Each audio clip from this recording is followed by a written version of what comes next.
Марста дария табылды деп салғансың, Ооба достор, Марста эски дария табылды. Тагыраак айтканда, дарыянын изи табылды.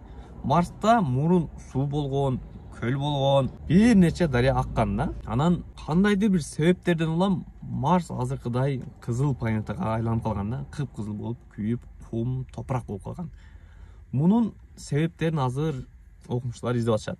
Муну биз кече жакында эле барган тик учак менен ровер жөнөткөн сүрөттөрдөн көрө алабыз. Сапаты да жакшы сүрөттөр, видеолор бар. Мунун баары мурун Марста суу болгондугунун далили. Балким Марста чын эле суу бардыр. Марста мурун суу болсо, дарыялар болсо, океандар болсо, эмнеге кургап калды? Эмнеге Марс күйүп кетти? Эмнеге кургачтык каптап кетти?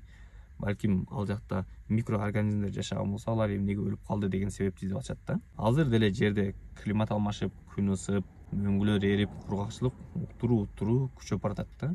Окумуштуулардын негизги максаты Марсты изилдеп, Юпитерди изилдеп, башка астероидтерди изилдеп, алар кантип өлгөн, ал жактагы суулар кантип кургап кеткен, ошону изилдеп, ошол нерселерди жер дагы көрбөсүн, адамзаттын башына келбесин деген ниетте кылышат.